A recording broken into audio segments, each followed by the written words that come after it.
Hey guys, and welcome back to the FFP. It's time for our Week 11 waiver wire. We are getting one step closer, another week closer to the playoffs, to really getting into, sudden death, playing for the championship. The tensions are rising. Really, we know which teams are competing now, so that's fun. Maybe if you're not competing, start looking at dynasty moves, but whatever. As we get into this video, it's the same structure as always. First, we're going to go over our top 5 guys. Those are the most important and the most valuable. Then after that, we'll go by position. It's really that straightforward. And if you have any questions, feel free to leave a comment. All right, so before we can get into the first of our top 5 pickups, we talked about this a little bit ago. We need just a moment of silence. I don't know what it would be. Just a minute of respect to honor Jakobi Meyers. 1 week after breaking the record for most receptions without a touchdown, he finds his first touchdown of his career in a game where the Patriots looked really good, and it was fun to watch. It was. So to you, Jakobi Meyers, good job. Like I said, you know what's going to happen now? He's going to get a bunch of touchdowns the next few weeks. That's typically how as you get out the schneid, you kind of break that. And he's a quality receiver. And that team is looking better and better and better. Well, what's funny is that they were up 38-7 when he caught that touchdown to make it 45-7. Yeah. So, real big blowout moment there. But that's not who we're going to talk about. We will be talking about, and you got kind of your own breakdown for this. So let's just get to the first guy. Yeah, so we do our first guy. We always break down our number one waiver wire claim. And this week I did a little different. I got 1A and 1B. The first guy I want to talk about is a running back for the Patriots, a guy that you've actually liked going all the way back to the preseason. And that guy is Ramondre Stevenson. Yeah, he's 70% available. Now, he had a great preseason. He went on the preseason at 216 rushing yards, 5 rushing touchdowns, a 7.2 yards per carry. But here's the problem. Early in the year, he had ball security issues. If you know anything about Bill Belichick, you start fumbling the ball, you start losing that rock, man, you are going to be on the bench, and he was. But you know what? He's come back. He's been effective. His role's been increasing. He went 4 weeks ago, he had 5 carries to 8, 10. Then today he had 20 carries with Harris out. Today he has 20 carries, 100 yards, 2 touchdowns. Last 2 weeks, he's had 30 carries, 162 yards for 5.4 yards per carry. He's been using passing downs also. In fact, the last 2 weeks, he's had 6 catches for 58 yards. So the guy's looked really, really good. So he's a guy that you got to consider, you got to pick up. He looked wonderful today. That team is trending in the right direction. Offensive lines getting a lot of push off the ball. I think Pro Football Focus had him raised as the number 1 run blocking offensive line at this point. That's hard to argue with the Browns too right there. But anyways, they're way up there. Now, here's the one concern I will say. I like Stevenson. I think the guy's very good. But here's the thing. Damian Harris has been very solid this year also. It was concussion. He will return. And here's another thing I want to caution why I have a 1A and 1B and just didn't go with Ramondre Stevenson as my only guy is that it's always hard to trust the Patriots running backs. Yeah. It's just hard to know from week to week. Just when you think you have it figured out, all of a sudden they throw you a curveball. But this guy is too talented to let go, especially when it's getting harder and harder to find good running backs. So run A is Ramondre Stevenson. Here's my 1B guy that I think you need to consider. And I'll tell you why it's 1B, but that's A.J. Dillon, the running back for the Packers. Okay, he's only 30% available, so that's kind of why I put him out there. If he was more widely available, he'd probably been our number 1 guy. But I think that if he's available, if you're fortunate enough to be in a league where Dillon's available, I would actually pick him over Stevenson at this point. Yeah. Because I think he's in a better offense. I think he's going to do some great things out there. Now what happened today is you got Jones went down. He left. Looks like he's got a sprained MCL injury. We won't know more till tomorrow. But he left. He limped out. But here's the thing. It's not just because he came in and he played. He'd have a couple touchdowns and he looked good. We've been saying in our videos last 4 or 5 weeks, his role is increasing. And he's been looking better and better than Aaron Jones the last 4 or 5 weeks. So we've saw the trajectory before the injury and before today. And so now that only solidifies it. He's 30% available. If you're in a league that has him, you got to grab Dillon. So that's my 1A and 1B. I don't know where you shake out on that. Here's what I would say. If Dillon's available, grab him. Unless you're in a dynasty league, then I would probably lean Stevenson long term. So yeah, 100%. It's so difficult with those guys. You don't know exactly how much they're going to take over. If you're in a redraft league, you're trying to win a championship this year, there is some concern that Damian Harris still has a role, that Aaron Jones still has a role. But the fact of the matter is both of these guys have looked to be the better running back the last few weeks. And if things continue to trend in the direction that they've been trending in, there's no way that they are not really, not season long, but over the next couple of weeks, going to be producing his running back 2s. So, love those guys. Let's get to our number 2. Our number 2 guy is a wide receiver, Elijah Moore, wide receiver for the Jets.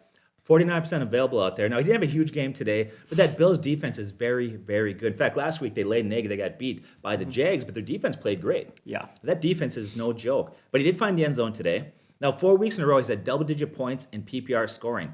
He's a rookie, drafted in the second round, but he was the second pick in the second round, so he's right outside the first round there. And earlier this season, he had some injuries that slowed it up, and he had a young quarterback. But the last 3 weeks is what he did. 667, 6 catches for 67 yards a few weeks ago. Last week he had 7 for 82 and 2 touchdowns. Then today he goes up 341 and 1. But here's why I love this guy. One, I think he's got the pedigree. I think he's got talent. I think he's very good. But he's in a beautiful situation. The Jets' defense is horrible. Okay, they allow 32.9 points per game last in the NFL, and that was before this weekend when the Bills went out and put 45 points on. So that number's going to go up. That defense is horrible. That means they're going to throw the ball all the time.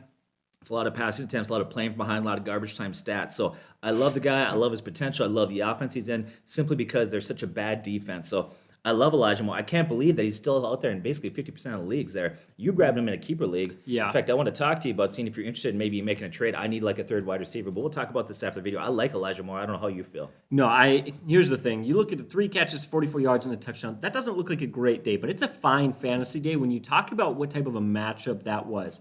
Remember that going into this game, they faced the Bills, who gave up the fewest fantasy points to quarterbacks, to running backs, to wide receivers, and I believe also to tight ends. They are the best defense in the NFL. I don't think it's even all that close. They are just hands down, head and shoulders above of every other defense. So really just to go out there and find the end zone at all, that's just fine. This is Jets team. They're not perfect, but they fixed their quarterback situation as long as their early draft pick isn't out there. Yeah, as long as their backups are playing. So the number 3 guy I think you need to consider out there, and this is conditional based on injury reports tomorrow. Watch this, but it's Chuba Hubbard. I've got him out there. He's 50% available. Christian McCaffrey came back, and man, he's so good. Mm-hmm. McCaffrey is such a talented wide receiver. Well, he basically is a wide receiver, running back, right? Yeah. Oh, such a talented running back there, and he looked great when he came back. One thing we've been saying about Christian McCaffrey for years, though, is that he doesn't have the ability to be a durable guy. A lot of his size comes from the gym. And that wear and tear in the body, it wears a guy out. And we kept saying it's going to catch up to him. We're seeing that. Today, he was on the sideline. They working out his leg. He left the game. He looked injured. Now, it was a hamstring injury that he dealt with before where he had hamstring injury. He's going to return. He re-injured it, had to sit out again. Came back last week. It appeared they're working on his hamstring. And so Hubbard came in today. Now, he could have came in for 2 reasons. Maybe it was injury to McCaffrey, or it could have been the fact it was a blowout. And maybe why risk Christian McCaffrey in a game that you're clearly ahead in there. So you have to watch and monitor. But if he goes down for any time and he's shown he's not durable, all of a sudden Chuba Hubbard becomes a great, great pick. Weeks 3 through 8, when he was filling in for McCaffrey, he averaged 17 carries per game and 54 rushing yards, and he added to that 23 catches during that time. 4 of the 6 weeks, he had double-digit points in PPR leagues. Now, some would say that's not great production. Some of that production fell off, but I think that production fall-off was due to Sam Darnold. And Sam Darnold struggled, and that offensive struggled. And right now today, they had, was it P.J. Walker in there? Yeah. And Cam Newton, which, by the way, as Cam gets more integrated, he's going to be the quarterback there. And the offense looked way better with those guys. Mm-hmm. So I think that opened things up. So if Christian McCaffrey misses any time with a hamstring injury or whatever that might be, you got to pick this guy up at 50% of leagues. He'll be your go-to guy, a guy that you can lean on. Now, you're not going to get McCaffrey's numbers. Yeah. But he's a very solid volume play. 100%. You're not going to get McCaffrey's numbers, but hey, let's be honest. If you have McCaffrey, you're going to be lucky to even get Hubbard because that's a major replacement right there. Yeah. Everybody that dropped him when you had him, if you're somebody who owned McCaffrey and then you dropped him after McCaffrey came back, you didn't keep him on your bench, handcuff, it was a poor move, let's be honest. Yeah. That's an amateur Bush League move to do that because now you're going to scramble. Yeah, 100%. Huge talent there. Funny thing is, and when he had some of those good games when McCaffrey was out the first time, I wasn't surprised because I even told you I think he was one of the best running backs coming out of this class, and really no one was surprised. He's extremely talented. If he were the RB1 in any backfield for a season as a whole, you'd have to think he's a top 15 fantasy guy. Yep. So my next guy is not going to be exciting for a lot of you. I know he's not, okay? But, at this point, sometimes you try to get really cute and you miss out on things that are just safer and options that can help win games. That's running back for the Atlanta Falcons. No, it's not Mike Davis, not Cordell Patterson. It's Wayne Gallman. He's 99% available in leagues out there. Now, if you look at Gallman, if you go all the way back to when he played for the Giants, he actually had some games where he could fill in nicely and had some fantasy value. Now, this week, he had a lot of carries. He looked productive. But he was getting work before this week. And here's the thing. The reason why I think he's increasing his workload there is because Mike Davis has struggled all year long. He hasn't looked good. Mm-hmm. And so I don't think this was just this week. In fact, if you look at the game, they actually saw that Gallman was getting carries not late in the game when it was a blowout. Early on, they were going to him quite often. I think that's going to continue. And I think he's going to become your go-to running back on that team. And the reason why is Cordell Patterson, who, by the way, has been phenomenal and shocked me, continues to be productive. Although today, nobody on that offense looked productive at all. No, nobody at all.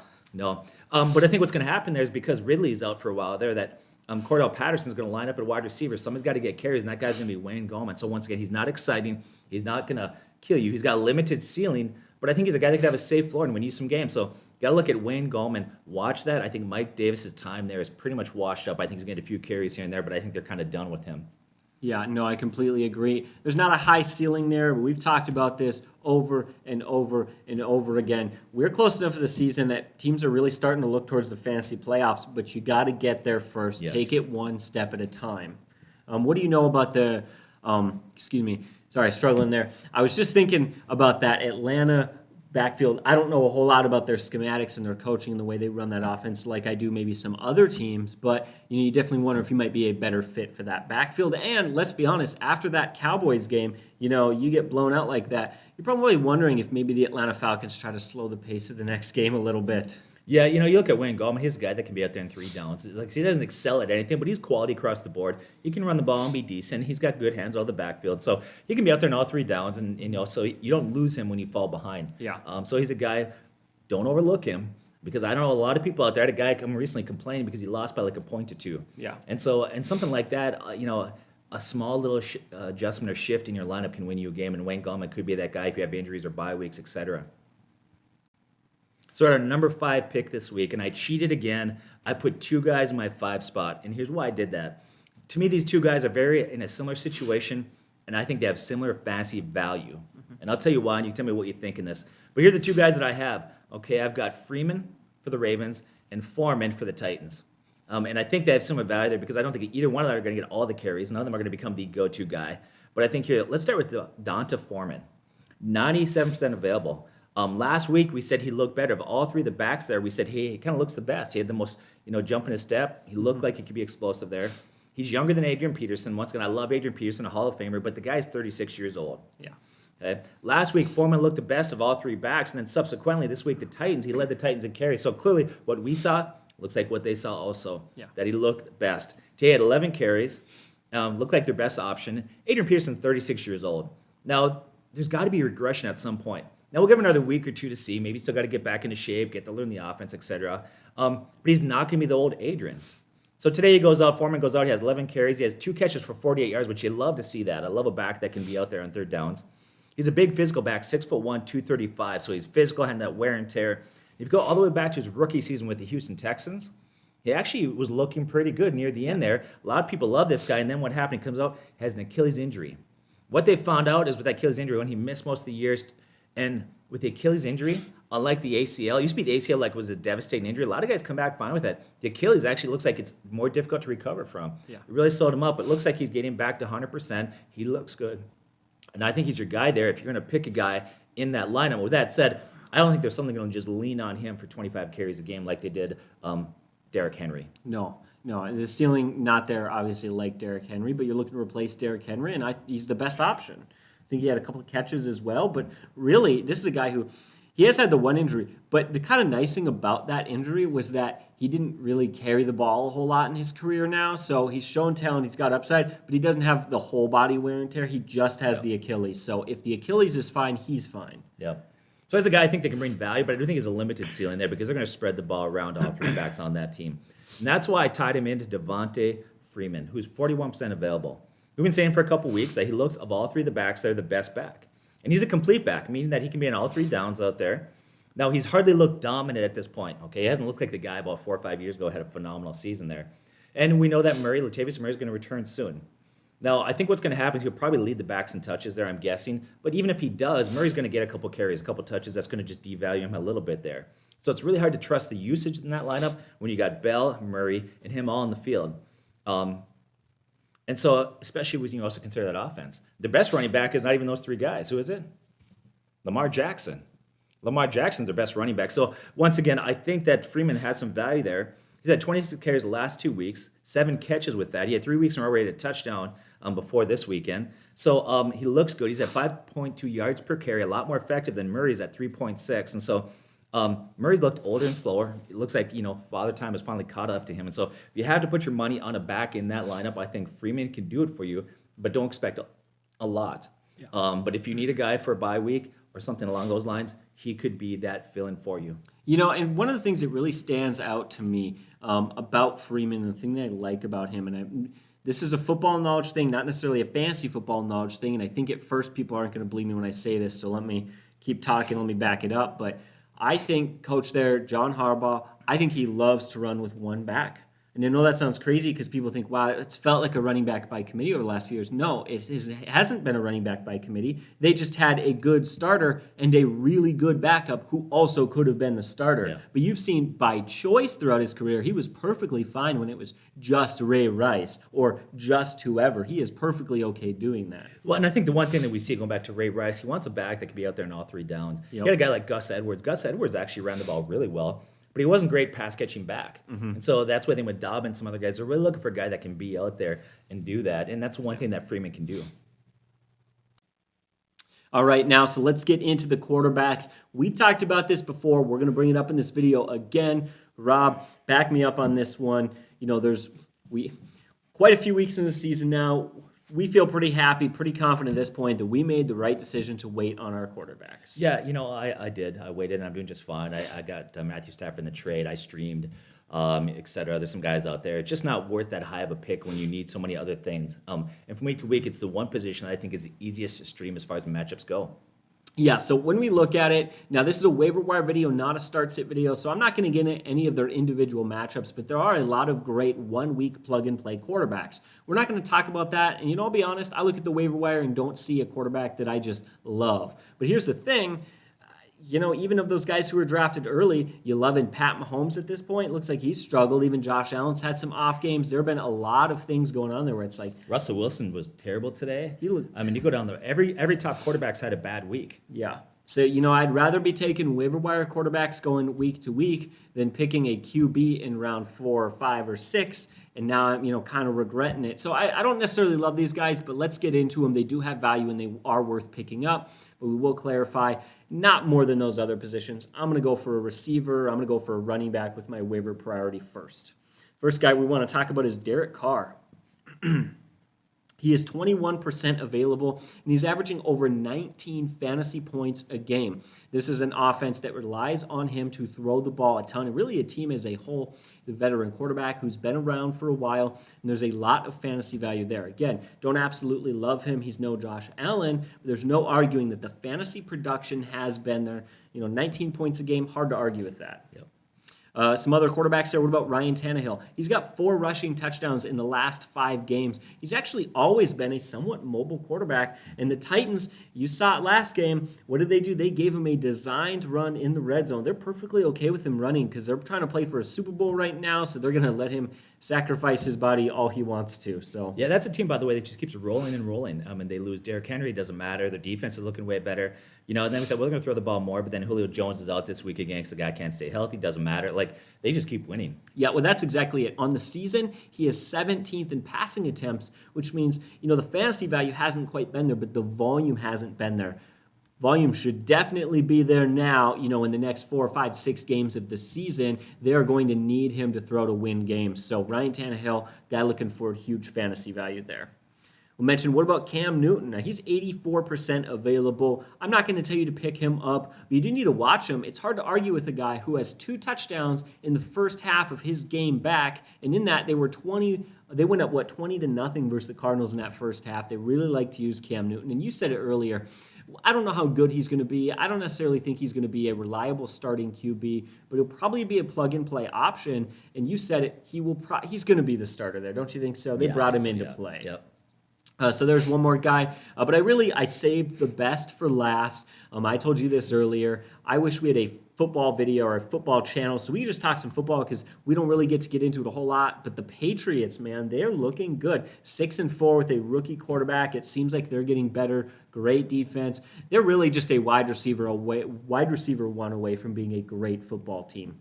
But that means Mac Jones, 28% available. How do you ignore a guy who just threw 3 touchdowns versus the Browns? And that's not a bad defense. The Browns just held Joe Burrow to 0 passing touchdowns, and he's got weapons like Jamar Chase. So there's no arguing. I see a ton of potential for Mac Jones. He was dominant in that game and even in some others, but Quarterback rating of 142 last game. And here's what gets me. He threw just under 200 yards, but that's because he only had 23 passing attempts. In the modern day NFL, 35 to 40 is pretty normal. He had a very low volume there, but he was efficient. He completed 19 of those. They won 45 to 7. They looked great. And in fact, he threw 3 touchdowns, but Brian Hoyer came in at the end of the game, and Hoyer threw a touchdown. So that Patriots offense as a whole actually had 4 passing touchdowns. Yeah, his success can actually help you have more confidence in Cam Newton. When Cam Newton was playing there for the Patriots and they let him go, a lot of people thought, well, this guy lost it. He doesn't look good. What's going on there? Patriots claimed that they had no issue with him. They wanted to go somewhere where he could be a starter because they liked Mac Jones. Yeah. He was their guy. Is that coach speak, whatnot? But I tell you what, as Mac Jones looking better and better and better, you think, okay, maybe that was the case, and Cam Newton wasn't washed up. And there's some more value even there. So I think that his quality start actually can give you more confidence in Cam Newton. Yeah, for sure. And it's not really like the Patriots to keep around a guy they were not intending to use, especially if there might be drama or quarterback controversy or anything like that. But that there right there for you. Probably my favorite of those guys has got to be Mac Jones as far as ceiling goes. I think your safest has to be Ryan Tannehill. And then somewhere in the middle there would be Derek Carr. So right now I'm just going to talk about a bunch of running backs you should keep your eye on if you need somebody out there. The first guy I'm going to talk about is a Browns running back, Dearness Johnson, who's widely available out there now. He came in because Chubb was on COVID protocol, and he came out. But here's the thing. Even with Chubb out of there, the Browns lost almost nothing with him at back there. In fact, Johnson started 2 games. On those 2 games, he's got a total of 323 yards in 2 games. The guy's looked great. He's looked great in the passing game. He's looked explosive, physical. And that was with Mayfield. Now, Mayfield was really beat up in this game. The guy needs to take a couple weeks off there. I mean, he's just taking a pounding. Yeah. He did leave. He was hurt. But, Case Keenum will be a fine if he has to start. I don't think there's a vast difference between the two, quite honestly. They struggled in the passing game there. The defense struggled, but not the running game. They were gouging them. In fact, some would say, well, that was late in the game when they were behind and there were probably pass coverage, and that's why they allowed rushing. But actually, if you watch that, he dominated from the very first beginning. In fact, I think he had like 50 yards right off the first drive. And so I like Johnson. Now, a lot of people would drop him because Chubb's going to be back. He'll come back from COVID, and he is the guy. He's a phenomenal running back there. But I tell you what, if you have a deep bench and you can afford to keep him on there, I would do that. Yeah. I think in some games he'll hold value in large leagues as a flex play, or, I'll take one more injury or COVID or something like that. Kind of feels like Christian McCaffrey. Like, oh, he's back. I dropped the backup. Like, I don't know. I might wait just to be safe. Yeah, I picked him up this week because I had 2 guys on a bye, another guy that was questionable. Man, I played him and he did great for me. So he's a guy that you got to keep an eye on. He's looked far too good, and that offensive line is a dominant offensive line. I don't care who they play; they can run the ball. Another guy I went there, look at a Philadelphia running back situation there. Miles Sanders, when he comes back, whatever that's going to be, he's not going to have a big role, I don't think, at this point. The one guy that's looked really good last 3 weeks is Jordan Howard. 51% available there. Now, he's a guy that you're not going to play in PPR leagues, but in standard leagues, he's great. 3 weeks in a row, he went from 57 rushing yards to 71. This week, 83. During that stretch, he's had 41 carries for 211 yards, a 5.15 yards per carry. The guy can run hard and physical. Going back to his days in Chicago, that's never been. He's a great pure running back. Yeah. Like I said, he's not a 3-down back there, but he can run really good there. So if you're in a standard league, I think moving forward, Howard's going to be your guy. He's going to get 12 to 15 carries per game, running between the tackles, getting some goal line carries. We've already seen that. And then the other guy there is Scott. Scott's 68% available there. And they're kind of, back in the day, this is before your time, but there was Work down in Mike Allstott. You know those names at all? I know the names, but I don't know much more than that. Young people. But they were called, Thunder and Lightning. The Thunder was Mike Allstott, big physical fullback, and then the Lightning, of course, worked on fast and quick. And that's kind of what's happening here. Howard's your guy between the tackles, big physical, but Scott, a little more shifty, a little more quicker, cutting. And he's good with the ball, the backfield, as far as he's great in pass, on passing downs. He's got good hands there. So Scott is a guy that I would play, but I'd do a little opposite here. Scott, I would not play him in standard leagues, but you could start him in PPR leagues. Now, when Miles Sanders comes back, you're going to have to see his role there. That week, you're going to have to kind of maybe watch all those backs and play none, but for one more week, I definitely like those 2 guys. Devin Singletary, 25% available there. Moss came back today. They're going to split carries there, that offense. They spread the ball around quite often, so neither one of those backs are great plays. But Devin Singletary, if you're in a large league, is a guy that's going to get some touches. He's going to get some value plays, and I think 3 of the last 4 weeks is at double-digit points in PPR leagues. Another guy out there you have to consider is Mark Ingram. Only 25% available. Alvin Kamara was out with a knee injury. We don't know the extent of that. Will he be back? I think he'll be back next week. Who knows? With a knee injury as a running back, that's always scary. We talked about that today. Was he not? We were right. He was questionable before the game, and there was a chance he was going to play, but he didn't. Yeah. Ingram came out today. He was great, over 100 all-purpose yards there. Had a touchdown, looked great. He's rejuvenated coming back to the Saints. He looks like the guy of like 3-4 years ago. Now, here's the thing. If Alvin Kamara comes back, I still think this is an offense. This is not Drew Brees with Michael Thomas offense. This is an offense that if they can, they're going to run the ball 30 to 35 times per game and try to keep down their throws and play defense. So even when he comes back, Alvin Kamara, I think Ingram's going to have a nice little role there. Yeah. Another guy that I'm watching right now is Kenyon Drake. Seeing how he does in this game. Josh Jacobs is the running back there, but he's been carving out a bigger and bigger role because Drake is a solid back. Yeah. You probably can't carry a team and be your primary guy there, but I want to watch tonight. So I would encourage you, the game's taking place right now as we record. Watch the game and see if his usage continues to trend up, then Drake would be a guy to look at. Drake's another one, though, I'd say because he's so great in the passing game, he's got great hands. Play him in PPR leagues. I wouldn't trust him in standard leagues, but watch that game, see how it plays out, look at the carries, look at the usage, and we'll kind of see how it shakes out. When we do our start-sit video in a couple days, we'll talk about some of these things in more depth. Yeah. And then another one to consider, look at is Booker, the running back for the Giants. Now, Saquon Barkley is probably going to be back. He almost came back before the bye week, plus he had a bye week. But you do have to keep an eye on it because if Barkley misses any times, Booker will show you that he's a quality fill-in there. Not a great long-term play, but he's decent. Al Collins today came out. That's another one you have to monitor. These are all conditional. It's like every guy. It's like watch the injury report, but that's what you have to do. We know that Chris Carson came back to practice this week. He had the lingering neck injury, leg injury, neck injury. I can't even say it. It's been a long day. Who knows at this point? Yeah, the lingering neck injury. And so he came back to practice, but he hasn't gotten to a lot of contact yet. They're not sure how his neck is going to respond. So right now, Al Collins is still your guy. He's 48% available. It doesn't look spectacular there, but I don't know if I blame him. He was running the ball fine today, but that offense just sputtered. Russell Wilson looked rusty. You got to wonder if that's hand is 100% or not. That offense really struggled against the Packers there, but Al Collins is one to consider. So that's a bunch of running backs out there that kind of threw at you. I guarantee that one of those will be available. If you're not sure which one to grab, it depends on your need. Are you in Dynasty? Are you in a PPR scoring, redraft, etc.? Leave us a question. We'll tell you which one we think is best for your team. So now I'm going to get to a bunch of wide receivers. A wide receiver that almost broke our top five, but ultimately we went in a different direction with it, was the rookie wide receiver for the Ravens, Bateman. Okay, I like the guy. One, he's a Minnesota Gopher, and so we're from Minnesota, so I've always got kind of a heart for this guy. But anyways, he's still 50% available, which to me is quite surprising. Now, early in the year, he missed. He had injuries. A former first-round pick. He was brought in to be a possession receiver, a guy that he trusted there. Like I said, Marquez Brown, the guy can stretch the field. He's very fast, but doesn't have the greatest hands in the world. But each week that he's come back, since he's gotten recovered from his injury, he's looking better and better. First 2 weeks back, he had 6 targets and 6 targets, but the last 2 weeks went to 8 and 8. Last week, he had 6 catches for 80 yards. And I think he holds a lot more stable value in a dynasty league versus a standard league. But you got to grab Bateman. He's a guy to pick up out there. I know you've always kind of liked the Ravens. Any thoughts on him? Yeah, no, really, and we've talked about it. There's a bit of a ceiling there in that, this isn't a super high volume offense most years, but this year's a little bit different. They've got a messy backfield, and Lamar has proven that they can win games when they are thrower heavy. He's really developed as a passer this season, and that could mean a lot more volume. Now there's Marquez Brown there, and there's Mark Andrews there, but let's be honest, Mark Andrews is at best scary and consistent, and Marquez Brown has really been a standard guy, clearly not been able to be a huge volume wide receiver there. They've tried to make him into that, but he's dropped balls, he's missed plays. He doesn't look like the solid wide receiver one. I think there's room for Bateman to work into that. Yeah, here's the other thing. That Ravens defense that for years has been such a dominant defense has really taken a step backwards. Yeah. And so they have to score more points.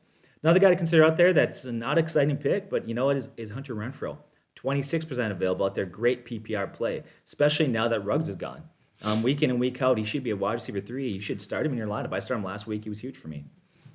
Another guy that I know is going to scare a lot of you, but I think it's time to look at this guy. I think he's going to start to trend upwards. He's very talented. His only setback in his whole career has only been the quarterback that he's had. That's Allen Robinson. 28% available. If you watch Fields, a quarterback, he's showing signs of life. Each week, he's looking better and better and better. And last week, if you look at it, Allen Robinson had a nice game. Okay? And not only that, but he actually had 2 receptions called back because of injuries. They were looking his way quite often. I think Allen Robinson's going to trend upwards. So I'm not saying I would pick him up and start him this week, but if he's out there, I definitely think you got to put him on your bench. This is a guy that going into the year, a lot of people consider a wide receiver 1. Last year, he finished in the top 12 for scoring. So I like Allen Robinson. Well, yeah, adding to that, here's the funny thing. We've seen a couple of good games from Justin Fields, but let's be honest, last game was really the only good passing game where he got it done in the air. Other games, he started to develop enough as a player to make plays on the ground and get a little bit better in the passing game. Last game, he was good in the passing game. He made throws he needed to make. Sure enough, what happened? His wide receiver was fine. Now he's continuing to develop, and they're coming off of a bye week, a little more time for him to get prepared and get ready for this week. I tell you what, I think things are going to start to turn around. I agree with you. Allen Robinson, he might start to get back to what he was last year, which was a wide receiver one and a volume stud. Yeah, so definitely him. Christian Kirk. Lots depends upon, then you get Murray back there. Obviously, 1 week was great. Colt McCoy looked wonderful last week. This week, not so much. Arizona got exposed there. Hopkins is out. Of course, all this depends on the health of receivers. Is Green healthy? Is Hopkins healthy? All that determines the volume. But I tell you what, Christian Kirk is very underrated. And he is 25% available. So for one out of every four of you guys out there, he's a quality play. Corey Davis.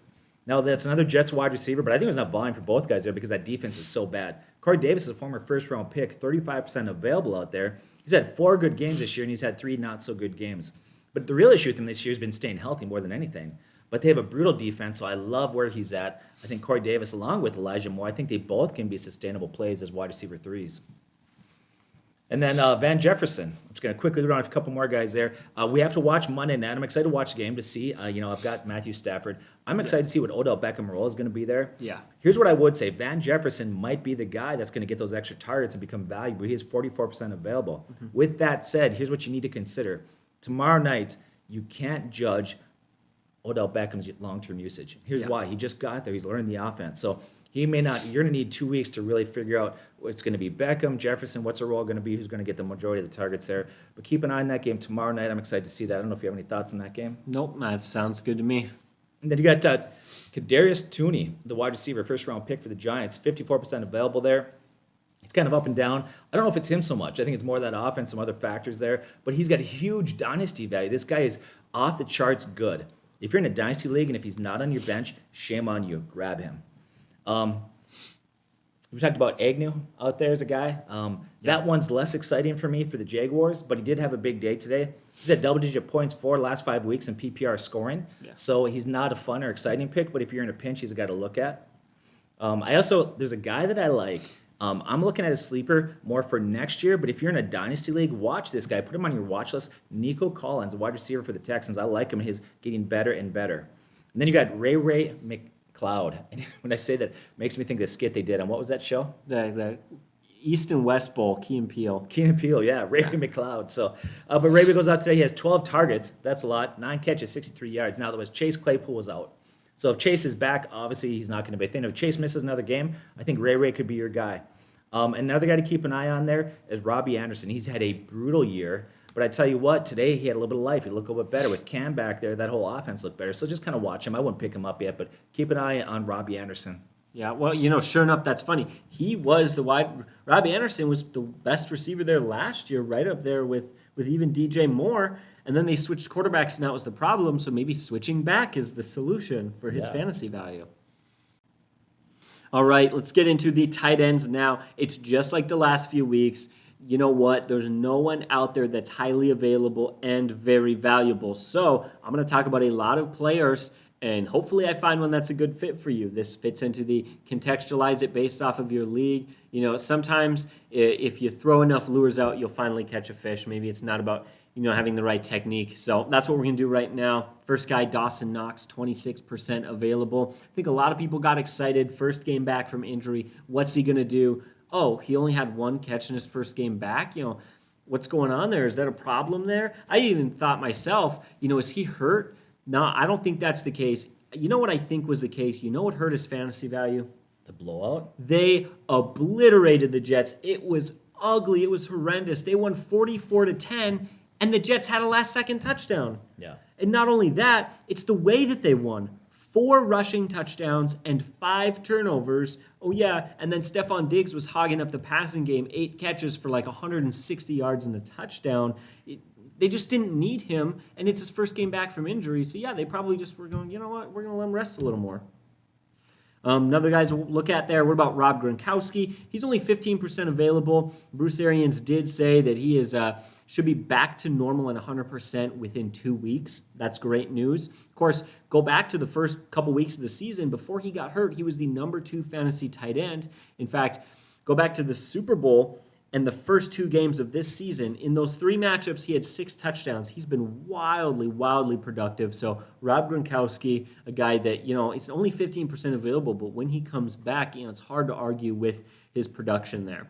What about Dallas Goedert? He's only 13% available, but he's averaging like 10.5 points a game, 18 targets over the last 3 games. He hasn't scored since week 4, but he's a fair PPR guy there.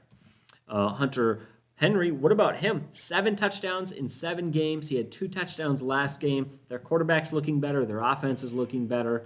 The real downside there is he's only averaging a little over 4 targets a game, and that's the problem. You actually had to drop Hunter Henry in a dynasty league that we're in, which is really sad 'cause he had 2 touchdowns today. But basically what it came down to, you got hammered by injuries early on this year. Yeah. And so you're kind of playing for next year. And we have started tight end. It's a dynasty league. And, of course, you got Noah Fant. Noah Fant. And then you got the tight end for the Pat Freiermuth. Yeah, and so those guys both had way more upside. Yeah. Than, but what a great tight end to have, especially in standard leagues where touchdowns are the king. Yeah, no, and there's obviously some wonder there of like how long the touchdowns will stick. But and I mentioned this a couple of videos ago. If there's one position that can be touchdown dependent, and that's okay, it's got to be tight end.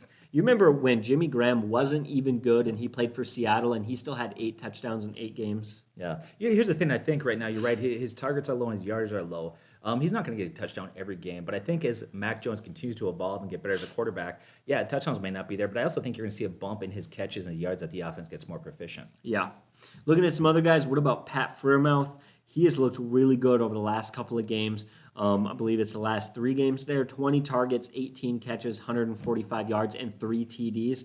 Really hard to argue with that production. There's definitely some volume there. And, of course, he didn't have Roethlisberger in this last game, so he took a step back. I believe he just had 2 catches for like 12 yards. But let's be honest, that Mason Rudolph was kind of terrible. It's really hard to consider anything that happened from that performance. Yeah, he did have a catch in overtime there. Oh, did he have a catch in overtime? I think I'm going to check and see it, and I know because I watched it because he had a catch that would have put him in field goal range to possibly kick the game-winning field goal, and he fumbled the game away.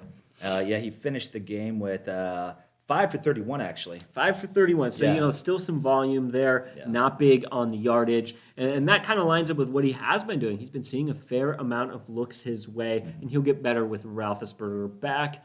Hopefully that happens soon. Well, for all the criticism of Ben Roethlisberger this year about how he's not what he used to be, and that's true. I don't think he is the quarterback he used to be. Yeah. Clearly, he's the best quarterback for that offense. Yeah, clearly they don't have a better option. Yes. What about Logan Thomas? He is 46% available. Now, the head coach Ron Rivera said about him with his hamstring injury on the IR, say he's just not ready to be put back on the field yet, but he was a top 6 fantasy tight end in fantasy points before injury, and he's almost 50% available, so you be ready to pick him up because when he comes back, he's a guy who's going to get you 8 targets, 5-6 catches. I mean, he could find you the end zone. In fact, look at what Washington did today. They were surprisingly good against the Bucs. They were, yeah. They were a terrible defense against the number 1 quarterback, really, and something happened there in the bye week. I don't know what, and that was Chase Young who got injured. Yeah, and the Vikings won a game today. Maybe it was opposite day. I tell you what, the Vikings right now, I can't stand the Vikings. I'm a Vikings fan. They're 4-5, but this is not just a fan speak. They could easily be 9-0. They've been in every game. And so, I was excited to see them win. They're right there in the bubble for making the playoffs. But all I can think about is so many other things that slipped through our fingers. But we've always said this. We're typically the most cynical, most negative. We're the most anti-Vikings fan that are out there. And I have to say, this is probably going to be the best football team that doesn't make the playoffs. Mm-hmm. That's what it feels like, and it's very frustrating. But let's get into one more tight end. Dan Arnold is 74% available. The downside is he hasn't scored a touchdown all year, but the upside is it's not his fault. Can I confess something? What's that? You've been talking about Dan Arnold all year, and I'm like, oh, God, I'm just not big on this guy. Yeah. But I tell you what, as the weeks are going on, he's getting better and better and better. So whatever you saw in the guy, I think it's legit. Yeah, I don't know what it is. In fact, he was playing for Carolina. They traded him away, and immediately that offense struggled. And maybe he's just like this reliable safety blanket. He's dependable. He's got great hands. He's not Travis Kelce. He's not going to zip down for an 80-yard touchdown. But over the last couple of games, he's got 24 targets, 17 catches, 195 yards in 3 games. In fact, in those 3 games, he is the 4th tight end in fantasy scoring PPR. Again, the touchdowns aren't there, but you know whose fault that is? His name is Trevor Lawrence. Yeah. Well, and here's the thing. Trevor's been shifting it early in the year. He had a lot of turnovers. I think he's forcing the ball downfield. Yeah. Now he's playing a little more conservative. Yeah. And he's checking down to the running back and to his tight end. Mm-hmm. His favorite target now is Dan Arnold. It's Dan Arnold, yeah. And so he's one of those guys I think about in Dynasty. We're getting further on the year, and I want to force myself to always. We want to start thinking about playoffs, but I tend to find my mind wanders to like, what's going to be next year look like? This is a guy who, if they figured that offense and got a little better, suddenly next year he could have like an 8 to 10 touchdown season, and everyone would wonder, wait, when did he get good? And be like, no, he always was good. You just didn't see it. Getting into the kickers, a few names for you guys. I wonder, you think anyone's even listening at this point? Leave a comment if you actually listen to when we talk about the kickers.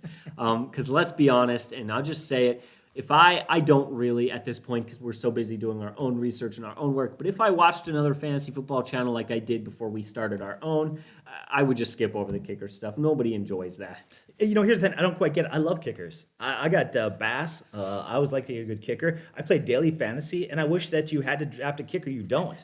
I like kickers. So, yeah.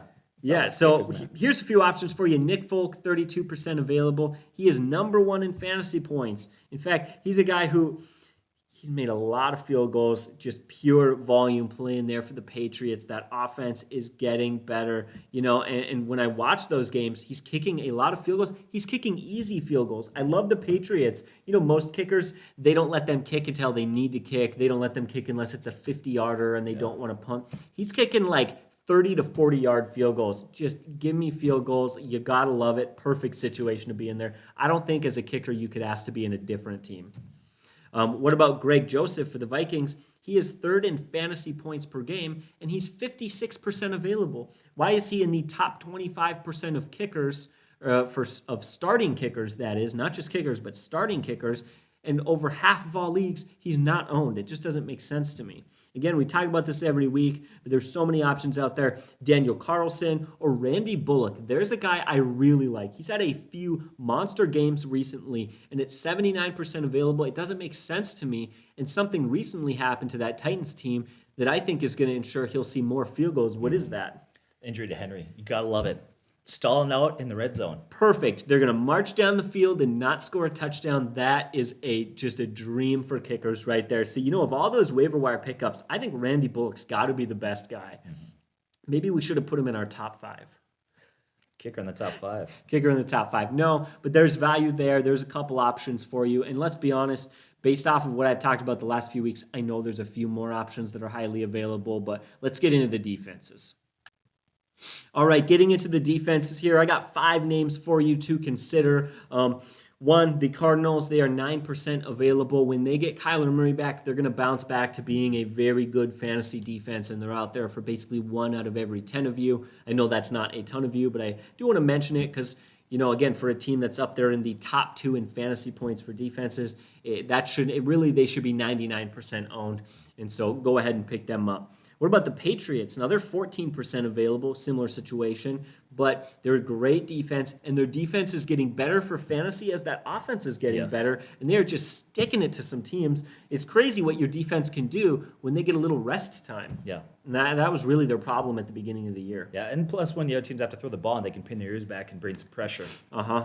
And let's be honest, not only is that the key to success for NFL defenses, football-wise, being able to get after the quarterback is huge. It is essential. It is so important, but it's fantasy points right there. Because you know what? That gets sacks, fantasy points. That's safeties, possibly fantasy points. That forces interceptions, fantasy points. And let's be honest, where do the majority of fumbles come from? Strip sacks. Yes. That's where fantasy points are coming from. Look for a team that can get after a quarterback, and the Patriots have finally been able to do that recently. So you look back at the game. Remember a couple years ago when the Rams played the Chiefs and the final score was like 54-51? Like, you wouldn't want to start a defense in that game. No, actually you would. Yeah. If we went back and looked at that recently, and I remember that those defenses produced a lot. I think it was a total of like 5 turnovers, 8 sacks, 3 touchdowns. Yeah.